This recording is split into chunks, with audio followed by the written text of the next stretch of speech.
I wanted to speak about that because everybody in the room has a Lazarus. It is that located part of your life where you thought God would.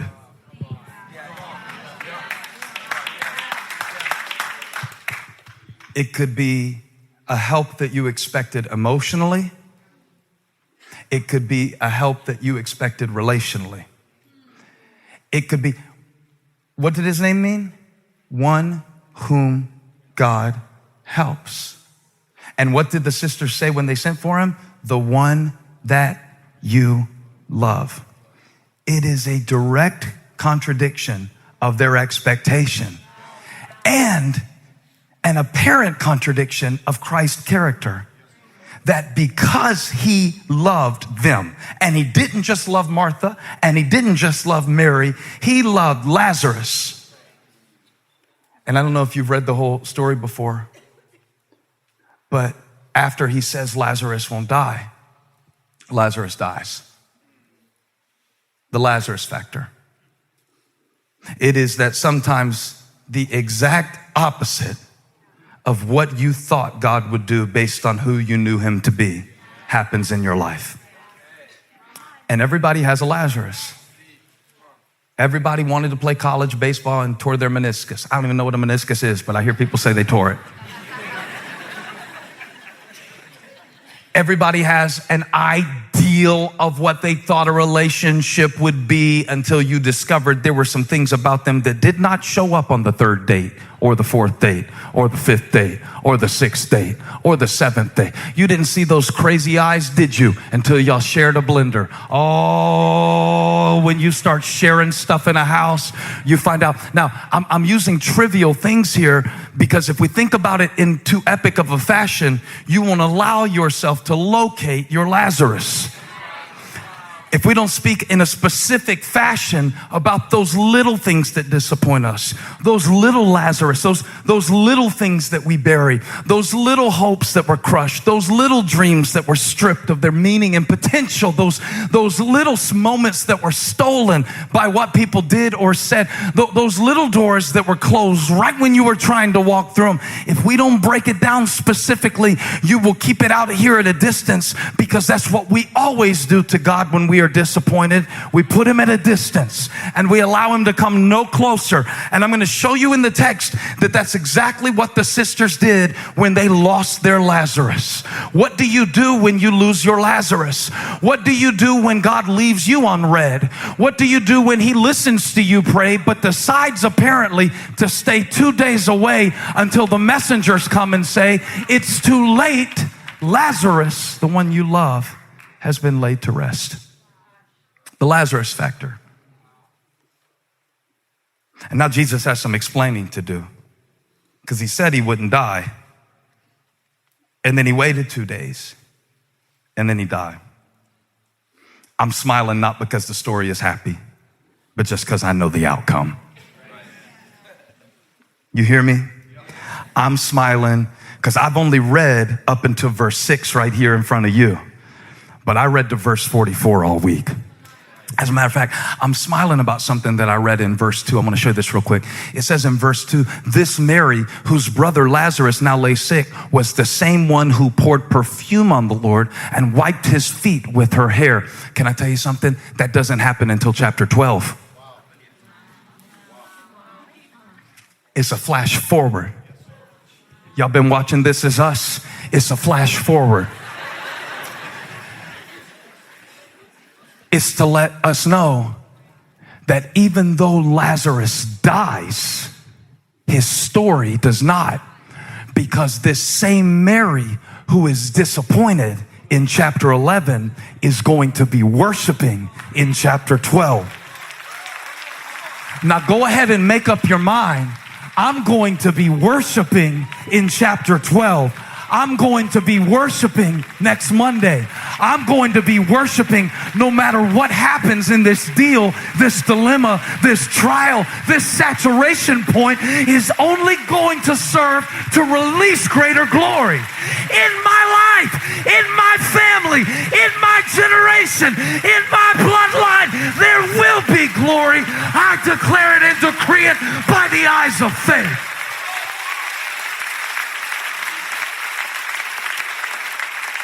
Now y'all sit down and listen to this story as it unfolds. Because at the end of the story, Mary is worshiping for what Jesus did. But first, before she can worship, she has to wait. And wait. And wait. Is he coming? Is he coming? Anybody heard anything? Is he coming? Communication was very primitive in John chapter 11. So we don't know if he's coming until the messenger gets back. How else would we know? But here comes the messenger, and Lazarus is close to the end, and you want to know, where is he? He's not coming. What do you mean he's not coming? He came when I cooked, but he didn't come when I cried. We feel this way, but we can't talk about it. My job is to say what you think so you don't think you're going to hell for thinking it.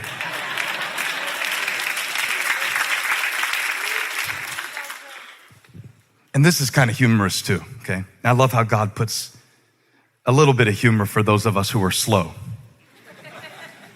When Jesus got there, he said in verse 7, let's go back to Judea, because Bethany, this village where Lazarus was in the process of dying, is 2 miles from Jerusalem, where there was a price on Jesus' head. And the disciples contradict him. They're like, but Rabbi, a short while ago, the Jews there tried to stone you and you're going back. You see what I mean? It would have been a horrible job to be Jesus' PR representative, chief of staff. You can't get him to do anything he does. It's almost like he's God and he won't be controlled or something like that. It's almost like faith is more mystery than it is manipulation. And Jesus answered, are there not 12 hours of daylight? Anyone who walks in the daytime will not stumble, for they see by this world's light. It is when a person walks at night that they stumble, for they have no light. That clears it up. Are we going to die or not? After he said this, he went on to tell them, our friend Lazarus has fallen asleep, but I am going there to wake him up. And his disciples replied, do your best, Forrest Gump voice, Lord, if he sleeps, he will get better. Jesus had been speaking of his death, but his disciples thought he meant natural sleep. Verse 14 is my verse. So he told them plainly, Lazarus is dead. Now there comes some things in your life that you interpret at a surface level, and then God has to make it plain. He told them plainly. And not only he told them plainly, but he was about to reveal to them in a way that they would never forget an aspect of who he was that they had not yet seen. Of all of the 7 signs that John's gospel records, this is the most important. Minus Jesus' own resurrection, what is about to happen in Bethany, 2 miles from Jerusalem, tells us more about the character of Jesus Christ than all of the other signs combined. Because up until now, Jesus has been foreshadowing not only his death and resurrection, but his fulfillment of the law and the prophets. Now he's about to do something that he can only do, not if he is a good teacher, not if he is a rabbi, not if he is a human instructor, but what he is about to do, he can only do if he's God. And while I was preparing this message, God said to tell you what he's about to do in your life is something that he can only do, not if he's just a good teacher, not if he's just a historical figure, not if he's just a Santa Claus, but if he is God. And I mean a great big God. I mean the Word incarnate God. I mean the indestructible, incomprehensible, ever-living, ever-breathing God. I mean Yahweh, the great I am. I mean the healer, the provider. If he's that, he can do this.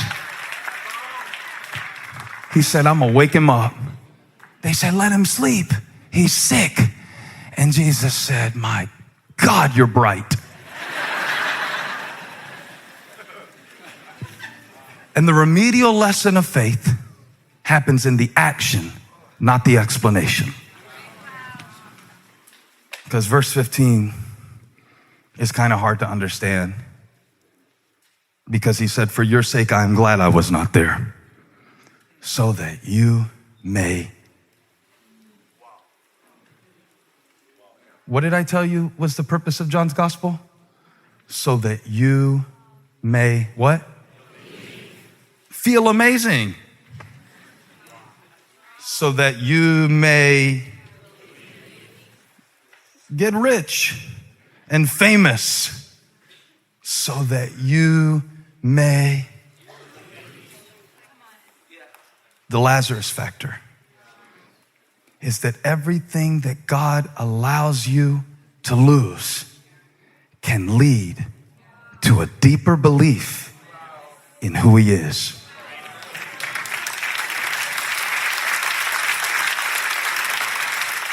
And I just want to know, did you ever lose something in your life only to know God better on the other side? And has there ever been a time where God used the thing that you would not have chosen to happen to change you in a way, and you would not give the change for anything, even though you did not choose the circumstances that caused it? I thought so. I thought when I was preparing, everybody has a Lazarus. Everybody has a disappointment. Everybody has a current expectation that we are processing.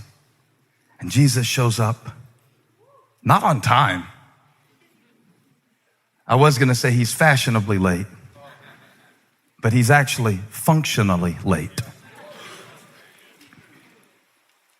He's doing work. While they're waiting, he's working. They assume he's not there, but he is leaving a space that he intends to fill. He said, I'm glad I wasn't there, because sometimes my greatest lessons are taught in the spaces that you consider my absence. Sometimes your greatest faith is built in the absence of your feeling, and your greatest wisdom is built in the absence of your understanding. But let us go to him. Then Thomas, also known as Didymus, said to the rest of the disciples, let's go also, that we may die with him. Lots of faith with these 12 guys, right? These are the all-stars. These are the ones that he's going to entrust the gospel to go to the world. Great plan, Jesus. Well, on his arrival, I want to show you this in verse 17. Jesus found that Lazarus had already been in the tomb for 4 days. Now, Bethany was less than 2 miles from Jerusalem. I think I told you that already. And many Jews had come to Martha and Mary to comfort them in the loss of their brother, in the loss of Lazarus. And you will have people in times of loss that can support you to a certain level. But there is only so much that others can do. Quit being mad at people because they can't give you what only God has. And quit pushing people out of your life because they can't be everything to you. Only God can be everything to you. So they came to comfort, but they couldn't change the situation. So when they got there, I don't know who that was for, but I felt the Holy Spirit on that. And when Jesus got there, many Jews had come to comfort them. But when Martha heard, verse 20, that Jesus was coming, she went out to meet him. But Mary stayed home. We are seeing their personalities. Who you are is who you are. We are seeing Mary stay home because what am I going to do about it? We are seeing Martha meet Jesus at the gate of the village, because I'm not even sure if I want him to come back to my house. I'm not cooking nothing today. The kitchen is closed today. You can have some DoorDash today. I hope you got Uber Eats, Peter, because I'm not feeding none of y'all today. And she met him, watch this, sobbing at the gate, weeping at the gate, mad at the gate. As Lazarus' hope went down and he eventually was dead and his body decomposed, according to the Jewish superstition, within 3 days, the breath could come back to the body and the process could be reversed. But now that hope is gone because it's the 4th day. Jesus shows up after there is a hope that resurrection can happen by natural spiritual customs. So Martha comes to the gate. Find time for you to show up. Thanks a lot for nothing, Jesus. Thanks a lot for your teaching, Jesus. Thanks a lot for being my God, Jesus. Thanks a lot. I prayed to you about my marriage and now it's over. Thanks a lot, God. I did everything I knew to do. She's saying stuff like this. But then she said a word in verse 21 that shifts the attention from what she has just lost to the possibility that exists in this moment still. And I want to pray that the Lord would give us through his word this same shift. In verse 21 where she says, Lord, Kurios, Lord, Martha said to Jesus, if you had been here. So she ain't saying nothing real worshipful, right? She's actually very mature to know.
That the presence of Jesus is an excellent place to process your disappointments.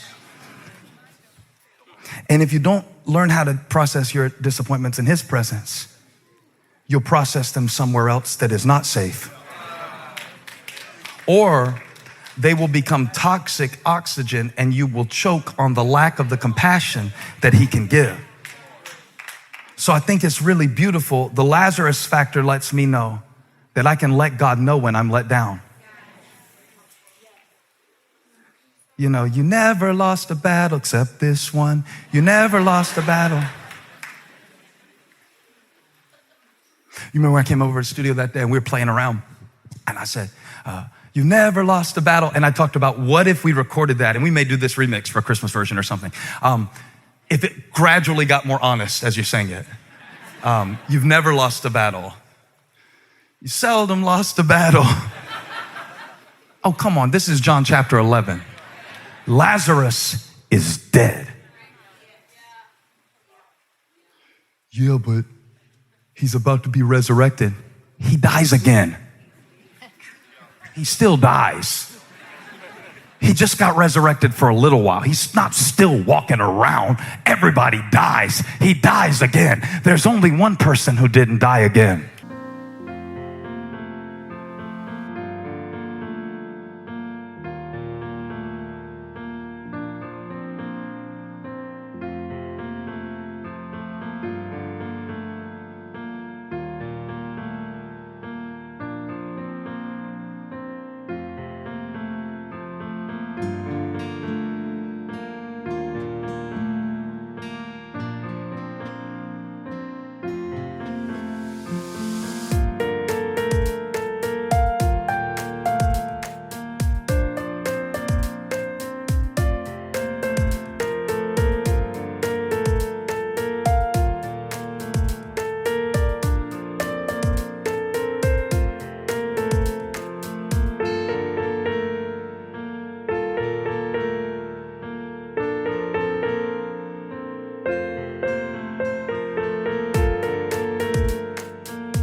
It's about to become plain in a minute, I promise you.